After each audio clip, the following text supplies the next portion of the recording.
Pope Francis has passed away, and now the Vatican is in a rush. Everything has to be perfectly coordinated, or things can get really chaotic or worse. The Vatican has centuries of experience and has seen worst-case scenarios. That's why it has precise protocols in place, verifying the Pope's passing, moving him to St. Peter's, organizing the conclave down to the day and hour. Time is of the essence. The first order of business before anything else is to confirm the Pope is actually dead. Vatican officials used to do this confirmation used to be in the room he died in, but it now takes place in his private chapel. There, Cardinal Camerlengo, the prelate in charge of the Holy See's property and revenue, takes the command of the Vatican between now and the election of a new pope. He will conduct what is known as the Silver Hammer Protocol. In the past, this meant tapping the deceased pontiff's head with a small silver hammer and calling out his baptismal name 3 times. The idea was quite simple. If you don't wake up when someone's hitting you on the head with a hammer, you're probably dead. The silver hammer was used at least until the early 20th century, with Leo XIII's death in 1903. It may have stayed in place as late as John XXIII's death 60 years later. But you might be relieved to know it hasn't been used on Pope Francis. The Camerlengo, currently Kevin Cardinal Farrell, still called out, "George, are you dead?" 3 times. George was obviously not answering, and so Cardinal Farrell responded, "I declare that His Holiness Pope Francis is truly dead." Just to make sure, the Camerlengo might continue with an instrument, not a hammer, but an electrocardiogram. That was how John Paul II's death was scientifically confirmed in 2005. With his death confirmed, Pope Francis's body was placed in an open coffin right away. Although this is a recent change, are you old enough to remember John Paul II's funeral? You would have seen his body. It was placed in an elevated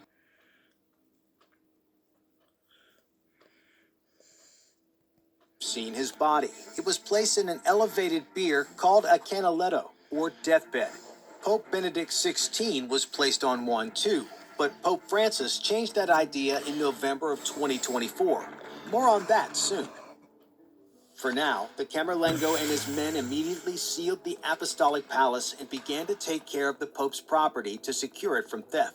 This tradition dates back to older times, when there was a much higher risk of someone stealing the deceased Pope's property than there is now.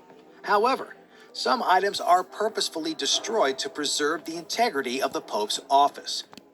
The fisherman's ring would have been the first thing to go. As you can see, this was what it looked like before. Francis had a unique ring, as all popes did before him, and it was used to seal official documents. It might not seem like much now, but in old times, official seals were vital to confer authenticity on documents, and the tradition continues in the Vatican. Cardinal Farrell had Francis's ring destroyed to prevent forgeries. Until recently, the destruction came from the same silver hammer that used to tap dead popes on the head. Things might have changed now, though. When Benedict XVI abdicated in 2013, his ring wasn't smashed in, but cut up, conveniently in the pattern of a cross. Either way, Cardinal Farrell destroyed the ring in the presence of other high-ranking cardinals. It helps to have witnesses that can say this ring was indeed destroyed. Any documents sealed in that pattern from here on out are known forgeries. The lead seal of the Pope was also destroyed. All other property is donated, archived, or in extremely unusual cases, given to the Pope's heirs. After seeing to the security of the deceased's body and vital items, it's time for the Vatican to prepare for the public mourning period. But not all popes wanted to do this in the same way. Typically, the Pope's body is embalmed. The best modern example is John XXIII, who was embalmed with formalin, a solution of formaldehyde containing methanol. When his body was exhumed in 2001, it was remarkably well preserved. Then Cardinal Virgilio Noe said at the time that it looked like he had only died yesterday. Embalming is not necessary, though. John Paul II chose not to be embalmed. For Francis, it will depend on his personal preference. What will be necessary is the presence of the Swiss guards, who will accompany the Pope on his final journey from the Apostolic Palace to St. Peter's Basilica. The Swiss guards have been protecting the Pope since Julius II requested their presence in 1506. That doesn't stop in death. The guards stand with their spikes and heavy armor, protecting the Pope's body all day and night. This devotion to duty was seen very recently when the Swiss guards refused to leave Benedict XVI's side after the lights in St. Peter's were ordered to be turned off. They probably remembered 1527, when 147 Swiss guards. Until very recently, there were 3 different coffins used, ones of cypress, lead, and oak. But the famously modest Francis thought this was too extravagant, so his body was placed in a simple wooden coffin lined with zinc and will be displayed to the public in St. Peter's for 3 days. On day 4, the Pope will take his last journey to his burial place. Many of the popes are still buried in St. Peter's. There is a necropolis, a literal city. A modern site of St. Peter's lies directly over one of them. Most popes are buried in the Vatican's crypt, but Francis won't be. This is the Basilica of St. Mary Major.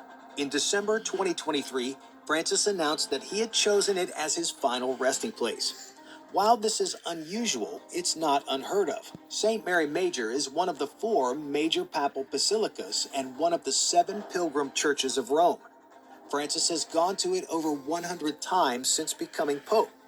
6 of his predecessors are already buried there: Honorius III, Nicholas IV, Pius V, Sixtus V, Clement VIII, and Clement IX. Although it's not unprecedented, it is retro. Really retro. Clement IX was buried here in 1669, and no pope has followed him since until now.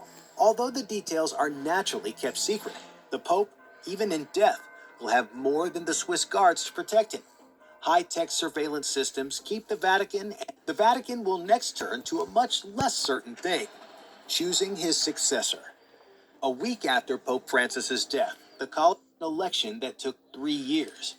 After Clement VI's death in 1268, the cardinals met in the remote village of Viterbo to choose his successor. It was a convenient place at less risk of disease.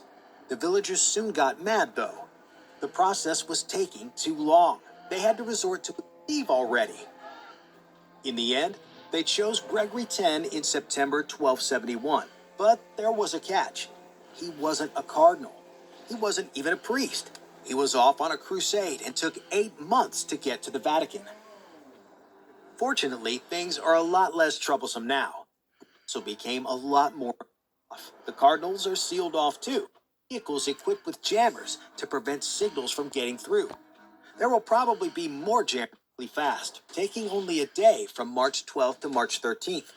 Benedict XVI's conclave in 2005 also only took a day, from April 18th to 19th. That doesn't mean there's only one round, though. A candidate will be elected if he gets a 2/3 majority from the College of Cardinals. Maybe that's not as hard as it was between 1268 and 1271, since the new pope will be one of them. Though there's not a requirement for it, the last pope not to come from the college was Urban VI in 1378. Though the cardinal electors are familiar with each other, there was the white smoke that signals the arrival of a new, signaling that there was no new pope yet. How does the black smoke get its color? It's usually made of tiny bits of carbon, while the white smoke that signals the arrival of a new pope is made of things like water vapor, fuel vapor, or mineral ash. But what happens before that white smoke comes out? The College of Cardinals will ask the winning candidate if he accepts his election. If yes, he will be asked to assume the papal name. Then the white smoke will go into the air. The newly elected pope will dress in the typical white vestments behind the scenes. Meanwhile, the senior cardinal deacon will appear on the balcony of St. Peter's, declaring, "We have a pope." Then the new pope will make his public debut on the balcony and address the crowd below. After the public address, the pope will go back inside and talk to the College of Cardinals, thanking it for its service and formally disbanding the conclave. The new pope will choose a date shortly after his election. This was once a solemn occasion with elaborate coronation rituals. That hasn't been the case in a while, though. Popes John Paul I, John Paul II, Benedict XVI, and Francis didn't want such pomp and decided on modest inauguration ceremonies instead. Do you think that will continue with the next pope, or might we see something grander? Bye for now.